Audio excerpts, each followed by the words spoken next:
Happy Mahashivratri, but more relevant to the subject of our topic today, Happy Valentine's Day.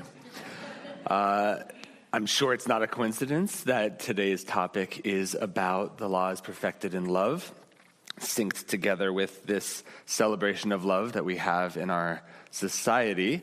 It can be a little tempting, I think, to become a little bit cynical about Valentine's Day. It's a holiday that has become very much tied to making sure that you buy gifts and you celebrate in the right way, and there's all this pressure and expectations.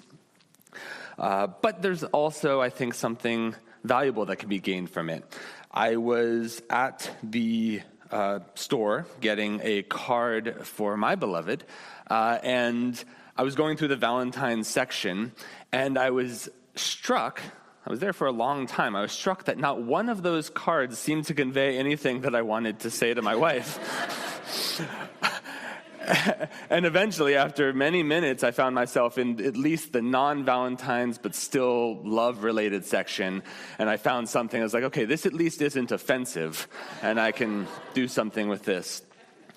And there was an older gentleman there with me after a time, and he sort of followed the same pattern. I was at the Valentine's section for a long time, and then I went over to the love, and he was still there at the Valentine's section. Then I went to flowers, and I noticed that he was in the love section, in the normal section, and then we met at the flowers, and we had kind of one of those kids these days moments where it's just like, who's writing these things? Who thinks that this is what somebody wants to say to another one? And it's not anybody's fault. It's just society is a completely misunderstanding, is in complete disarray in terms of what true love is. Now, you might say, and now I am saying, that if I was looking for a treatise on divine love, going to the Hallmark section at Molly Stone's might not have been the best place to go. But I was young and foolish then. This was Friday. So now we're better. But at the same time, even though we have this complete upside-down understanding of what love means, we as a society have also grown enormously in our understanding of love. During the halftime show of the Super Bowl, which whether you liked it or not, people have strong opinions on it, but there was something that I found very interesting, which was for much of the show, and especially the last part, the final message, and it showed up on the massive billboard, was the only thing more powerful than hate is love. And that is actually very true. And it's something that sometimes we take for granted, that we have come so far as a society. The laws of Moses, talk briefly about that we should love, but they get much more into all the things we shouldn't do. Thou shalt not do this, thou shalt not do that, as a way of getting us there. And then Jesus comes along and finally says, no.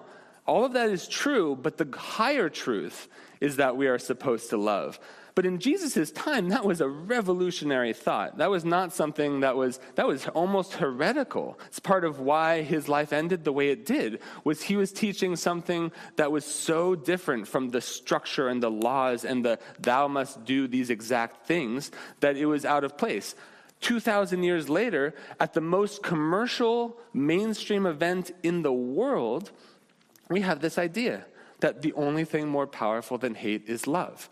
So things are changing. Things are getting better. Sometimes we get a little bit locked into the news and the drama and all of this, but I think we also have to remember that a lot of really good things are happening too, and we're gaining new perspectives.